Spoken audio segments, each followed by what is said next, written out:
आज rail auditorium रे भुवनेश्वर स्वामी लक्ष्मणानंद सरस्वती जीवनी आधारित पुस्तक उन्मोचित हो जाए कौन कहते मुख्यमंत्री आसन शुणा स्वामीजी प्रशंसक और प्रिय भाई और बहन आज पवित्र और ऐतिहासिक संध्यारे आपण मान गहण उपस्थित हो निजक अत्यंत भाग्यवान धन्य एवं भावी विहल मन कर जो महापुरुष निजर समग्र जीवन ओडिशार वनवासी गरीब निष्पेषित जनसाधारण सेवार सनातन संस्कृति और धर्मर रक्षार एवं राष्ट्र सेवार समर्पित कर वेदांत केशरी पूज्य स्वामी लक्ष्मणानंद सरस्वती जी त्याग और संघर्षमय जीवन कहानी को सामंती पुस्तक आम समस्त निश्चित भाव में प्रेरणार एक उत्स हो अल्प दिन पर अगस्ट 21 रु स्वामी लक्ष्मणानंद सरस्वती जन्मवार्षिकी पालन होगापी जाऊँगी यही अवसर में वेदांत केशरी स्वामी लक्ष्मणानंद सरस्वती कृति और व्यक्तित्व पुस्तक उन्मोचन हवा आम समस्त एक अत्यंत स्मरणीय और संकल्पर मुहूर्त स्वामी लक्ष्मणानंद सरस्वती स्मृतिन्यास यही अमूल्य ग्रंथ प्रदान कर लेखक श्री विपिन बिहारी नंद महोदय एवं श्री बांछानिधि पंडा महोदय को मु आंतरिक कृतज्ञता और साधुवाद जनाऊँ। हमारे बीच मुख्य अतिथि के रूप में आज राष्ट्रीय स्वयंसेवक संघ की माननीय सरकार जवाहर पूजनीय श्री दत्तात्रेय होसबले जी उपस्थित है। महाप्रभु श्री जगन्नाथ जी की इस पावन धरती पर मैं आपका हार्दिक स्वागत करता हूँ। आज की गरिमामय उपस्थिति हम सभी के लिए अत्यंत प्रेरणादायी है। आपने राष्ट्र निर्माण, संस्कृति की सुरक्षा और समाज को एक सूत्र में बांधने के लिए अपना पूरा जीवन समर्पित किया है। पूज्य स्वामी लक्ष्मणानंद सरस्वती जी के राष्ट्र प्रेम, सेवा और आदर्शों को देश के कोने कोने तक पहुंचाने में आपका ये मार्गदर्शन हमारे लिए निश्चित रूप से पथ प्रदर्शक होगा।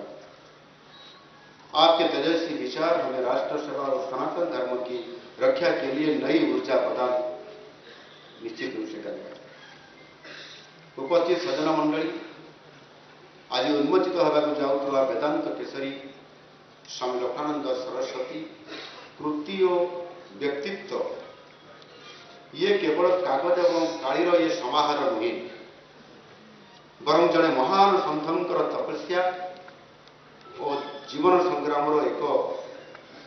जीवंत दलील। निजर निष्ठापर गवेषणा, कठोर परिश्रम एवं सदापूर्ण साधना द्वारा श्री विपिन बिहारी नंद एवं श्री बांछानिधि पंडा स्वामीजी अमूल्य जीवनी तांकर कृति आध्यात्मिक दिग को अति निखुण भाव ये पुस्तक उपस्थापित कर वक्तव्य किभली भाव में जीवनी व्यक्तित्व उपरे ये समस्त कथा को गोटे गोटे कर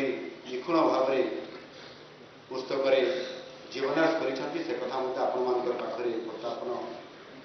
कर पुस्तकटी उभय उड़िया एवं हिंदी उभय भाषा रचित होता केवल ओडिशार सीमा भितर ये सीमाबद्ध न रही समग्र भारत वर्षर युव समाज पाखे स्वामीजी महान चिंताधारा को निश्चित भाव में पहुंचाई। स्वामीजी किभली भाव में शिक्षार विकास, गो संरक्षण, संस्कृतिर सुरक्षा एवं जनजाति अंचल सामाजिक सांस्कृतिक उत्थान निजक समर्पित करते तार प्रत्येकटी अध्याय पाठक हृदय को निश्चित भाव में आंतरित कर ग्रंथ आगामी पीढ़ी एक दिग्दर्शन साजिब मोर तिड़े सन्देह नहीं। पूज्य स्वामी लक्ष्मणानंद सरस्वती जी केवल जड़े साधु वा सन्यासी नथिले, से कंधमार जनजाति और ବନବାସୀ ଭାଇ ଭଉଣୀମାନଙ୍କର ପାଇଁ ଜଣେ ସାକ୍ଷାତ ପିତା ରକ୍ଷା କବଚ ଏବଂ ଜାଗ୍ରତ ଆଧ୍ୟାତ୍ମିକ ଚେତନାର ଆଜିର ଯୁଗରେ ଯେତେବେଳେ ଲୋକେ ସୁଖ ସୁବିଧା ପଛରେ ଗୋଡ଼ାଉଛନ୍ତି ସେତେବେଳେ ସ୍ୱାମୀଜୀ କନ୍ଧମାଳ ଦୁର୍ଗମ ଘଞ୍ଚ ଜଙ୍ଗଲ ଓ ଗୁମ୍ଫା ଭିତରେ ରହି ଅସହାୟ ଲୋକଙ୍କର ସେବା କରିବାରେ ନିଜ ଜୀବନର ବ୍ରତ ଭାବେ ସେ ଗ୍ରହଣ କରିଥିଲେ ଏବଂ ତାକୁ ପ୍ରତ୍ୟେକ କ୍ଷେତ୍ରରେ ନିଜକୁ ନିୟୋଜିତ କରିକି ନିଜ ଜୀବନକୁ ସେମାନଙ୍କ ପାଇଁ ଉତ୍ସର୍ଗୀକୃତ କରିଦେଇଥିଲେ। ସେଠାରେ ନା ଥିଲା ରାସ୍ତା, ନା ଥିଲା ବିଜୁଳି, ନା ଥିଲା ଶିକ୍ଷା ଏବଂ ନା ଥିଲା ସ୍ୱାସ୍ଥ୍ୟର ବ୍ୟବସ୍ଥା ଏବଂ ସୁବିଧା। ସେହିପରି ପ୍ରତିକୂଳ ପରିସ୍ଥିତିରେ ସ୍ୱାମୀଜୀ ଚକାପାଦ ଓ ଜଲେଶପଟା ଆଶ୍ରମ ଏବଂ କନ୍ୟା ଗୁରୁକୁଳ ପ୍ରତିଷ୍ଠା କରି ବନବାସୀ ଝିଅମାନଙ୍କର ଭିତରେ ସଂସ୍କାର ଆଣିବା ଏବଂ ସେମାନଙ୍କୁ ଶିକ୍ଷିତ କରାଇବା ସହ ସେମାନଙ୍କୁ ଆତ୍ମନିର୍ଭରଶୀଳ କରି ଗଢ଼ି ତୋଳିବାରେ ଯେଉଁ ଉଦ୍ୟମ ଆରମ୍ଭ କରିଥିଲେ ସେଥିରେ ସଫଳ ମଧ୍ୟ ହୋଇଥିଲେ।